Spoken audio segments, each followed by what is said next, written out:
El conflicto armado en Colombia se caracterizó por ser uno de los más largos alrededor de todo el mundo, asimismo por contar con un gran número de víctimas. Por su parte, ha tenido diferentes procesos en búsqueda de la paz, como por ejemplo los diálogos de paz en Nicaragua durante 1997, dirigidos por el expresidente Andrés Pastrana.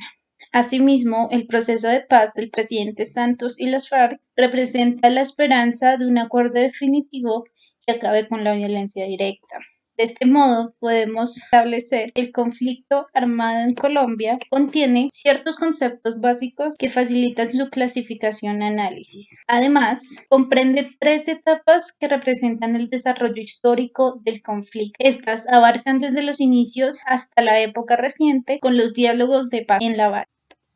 En la primera parte de este texto se encuentra el marco teórico, el cual contiene conceptos básicos que facilitan su clasificación y análisis. Estos son: el conflicto armado es aquello que ha desencadenado violencia debido a las diferencias territoriales o de índoles o de otras índoles entre una parte armada y el Estado.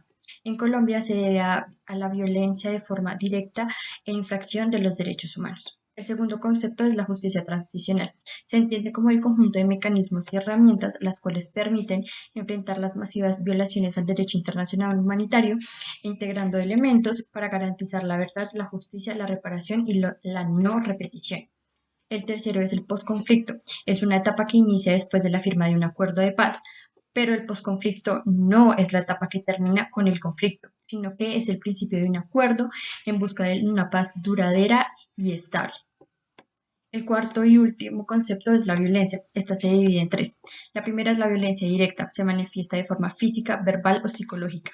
La segunda es la violencia estructural, es intrínseca a los sistemas sociales, políticos y económicos. Esta es proporcional a la violencia directa. La tercera es la violencia cultural, que abarca aspectos culturales en ámbito simbólico, que puede utilizarse para justificar o legitimar la violencia directa o la estructural.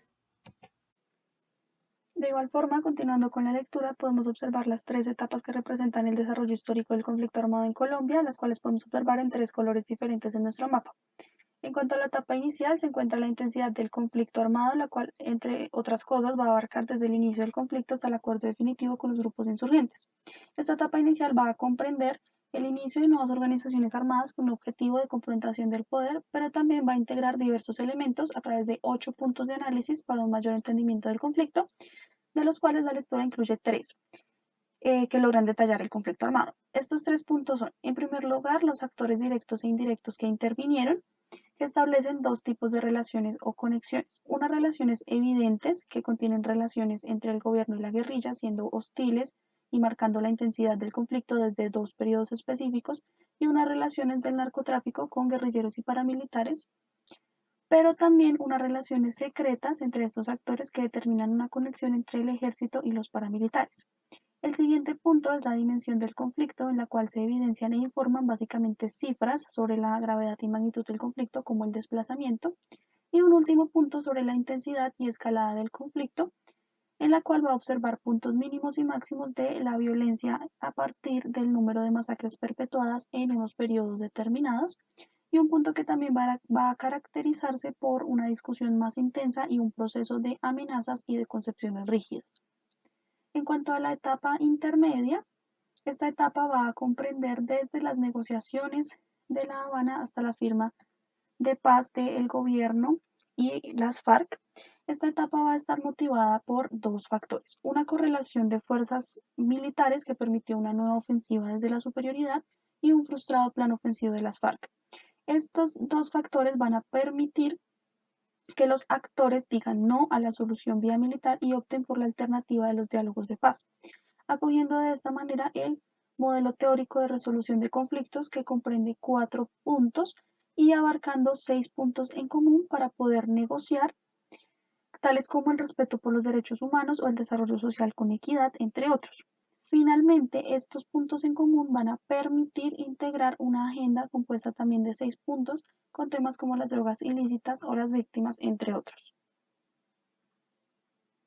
Por su parte, la etapa final comprende el tránsito del conflicto al posconflicto. Se plantea de dos formas. En primer lugar, Juprimi propone que deben haber puntos básicos para tener un marco de justicia transicional, incluyendo los principios de reparación, justicia, verdad y garantías de no repetición. Asimismo, Galtung estipula que para transformar un conflicto es necesario un término de los tipos de violencia e iniciar un proceso que implica la reconstrucción, la reconciliación y la resolución. De este mismo modo, la etapa final es caracterizada por la complejidad de los retos que se deben superar. En primer lugar, hay que construir un modelo adecuado de justicia transicional. Para ello, se propone combinar los modelos de perdón responsabilizante y el modelo de transiciones democráticamente legítimas. El primero tiene por objetivo alcanzar un equilibrio entre las exigencias de la justicia y el perdón que hagan posible la transición y la reconciliación. Asimismo, está caracterizado por tener una comisión de la verdad para la confesión total de crímenes atroces, la realización de reparaciones y el otorgamiento de perdones individuales. El segundo tiene por objetivo garantizar la participación activa de la sociedad civil y de las víctimas en el proceso transicional a fin de dotarlo de legitimidad democrática. Asimismo, está caracterizado por la realización de negociaciones entre actores de conflicto armado en Colombia para realizar la transición a una sociedad en paz. Todo esto sin olvidar los aspectos como la legitimidad de Colombia y la comunidad internacional, la situación actual de las víctimas y los victimarios, la importancia de los contextos propios de la situación del país, la obligatoriedad de incluir los principios básicos de la impunidad. De conforme con ello, también se propone diseñar mecanismos para garantizar la verdad por medio del establecimiento de una comisión de la verdad sobre las graves violaciones en medio del conflicto. Asimismo, garantizar la justicia por medio de la reconstrucción de la jurisdicción penal especializada para juzgar violaciones de derechos humanos, crímenes de lesa humanidad, genocidio y crímenes de guerra cometidos por los grupos al margen de la ley. Para garantizar la reparación, se propone la restitución efectiva material y jurídica de los bienes y el retorno voluntario de las condiciones de seguridad, así como la desmilitarización de los territorios. Por su parte, las garantías se realizarán por medio de medidas administrativas o de otra índole que deben adoptarse frente a agentes del Estado implicados en las violaciones, así como reparaciones simbólicas. Otro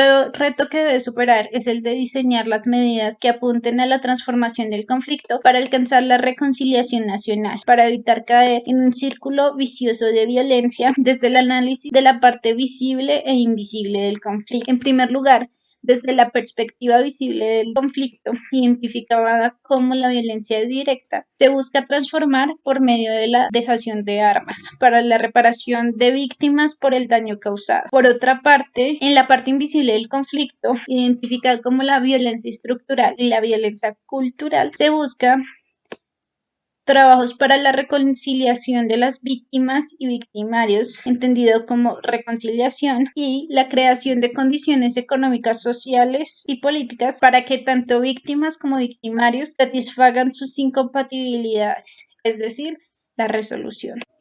En la parte final, que son las conclusiones, se evalúa el panorama general que toma el conflicto armado. Por un lado, el conflicto armado es inevitable, ya que siempre se está en una interacción social, y estos surgen de diferentes maneras y con intensidades diversas.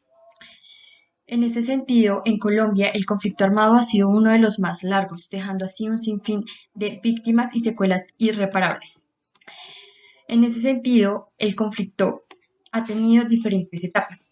Estas son la etapa inicial, que se encuentra entre la disputa o el desacuerdo entre sectores de la sociedad, convirtiéndose posteriormente en un conflicto armado militar usando la violencia directa. La etapa intermedia, donde entra la posibilidad de una negociación. Esta se divide en dos fases. La primera es la post-hostilidad. En el caso de Colombia se evidencia en los diálogos de paz, logrando así un acuerdo de paz con las FARC-EP y el Estado.